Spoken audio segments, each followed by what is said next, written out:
მე ვცხოვრობ დაბა ჩოხატაურში, მთავარი გზის პირას და აქ მთავარი გზა ძალიან იშვიათად იწმინდება.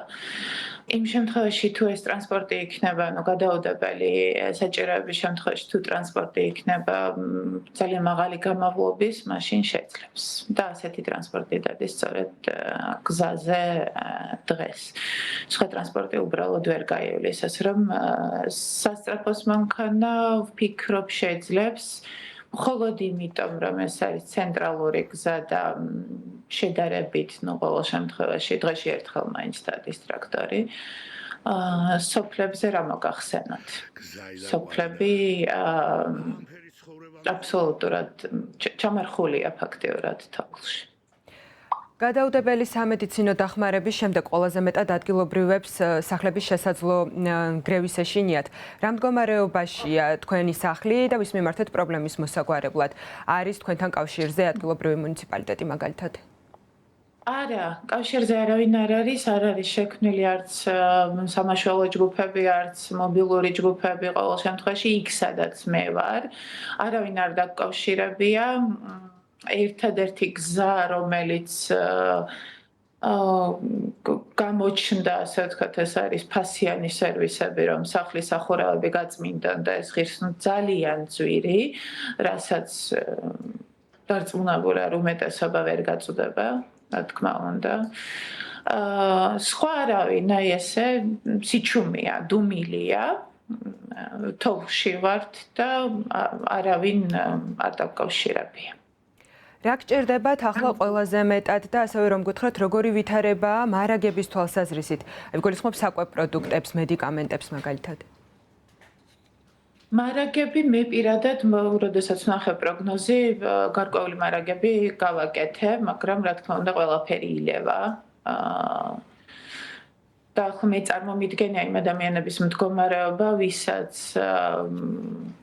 ეს მარაგები არ ქონდა გარკვეული მიზეზების გამო, ვთქვათ იგივე ფინანსური მიზეზების გამო და ძალიან ბევრი ასეთი ადამიანი სოფლებშიც, რომლებიც დღიურად მუშაობენ და ვერაფრით ვერ მისცემენ საკუთარ თავს იმის უფლებას, რომ ერთად შეიძინონ ესეთი მარაგები. მე ვერ წარმომიდგენია უბრალოდ როგორ შეიძლება ეს ამ ხალხს ახლა თავი გაქონდეს. უგზოობა პირველი პრობლემა, რომ იყოს გზა, რომ იყოს მისასვლელი გზა, მოხალისეები მაინც მიუტანდნენ, მე პირადად წავიდოდი და მივუტანდი ამ ვისაც დასჭირდებოდა საკვები და ასე შემდეგ წამალი, ყველაფერი სოფლებში მოხუცები ცხოვრობენ. რომლებიცაც აბსოლუტურად შეუძლებელია ამხელა თოვლში უკვე ადამიანის სიმაღლე თოვლიდევს აქ დაბაში და სოფლებში უარესი იქნება. აი ამისთანა თოვლში ბილიკის გაკვალვაც ან ერთადერთი ვართ მეზობლების იმედად, რომლებსაც საკუთარი საქმე აქვთ, წარმოიდგინეთ რამდენი და ესე რაღაც საერთოდ არავინ არ ჩანს. დუმილია, სიჩუმეა, ტრაქტორი თუ ჩაივლის დღეში ერთხელ. ასევე მინდა გკითხოთ, სოციალურ ქსელში ჩვენ ვნახეთ, რომ შეიქმნა მოხალისებრივი ჯგუფი.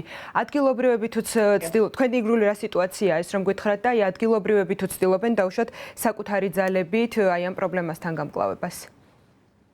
იცით რა, ადგილობრივები რა თქმა უნდა ესე მოხალისეობრივი ორგანიზებული ჯგუფები არ არის აქ პირადად ჩემს გარშემო მე არ გამიგია. და ძალიან დიდი მადლობა იმ ადამიანებს, ვინც დააორგანიზა თბილისში მოხალისეების ჯგუფები და მოდიან ახლა აქ, იმიტომ რომ მართლა გვჭირდება, ყველანაირი დახმარება გვჭირდება. იმიტომ რომ დღეს შეიძლება მე აქ ვიჯდე და ხვალ მეორე წუთას შეიძლება რაღაცა მოხდეს, ხო? თოვლის სიმძიმისგან ეს არის ამ სტიქიების დროს რისკები, რომ ყოველი წუთი არის ძალიან მნიშვნელოვანი. სამწუხაროდ იმდენად დიდია ეს თოვლის საფარი, რომ ადგილობრივებს თავიანთი ანუ ყველა იმდენად ჩაფულები ვართ ამ თოვლში, რომ ერთმანეთთანაც კი ვერ ვახცევთ. ასევე მინდა გკითხოთ, შესაბამისი უწყებებიდან თუ ეკონტაქტეთ ვინმეს და მათგან რა პასუხი მიიღეთ? რომელ უწყებებს დაუკავშირდით თუ ქონიათ მცდელობა მათთან დაკავშირების? მე არ მქონია მცდელობა, მაგრამ გარშემო ის დარეკა 112-ში ყველა იღებს პასუხს, რომ გზა არ არის და ვერ მოვლენ.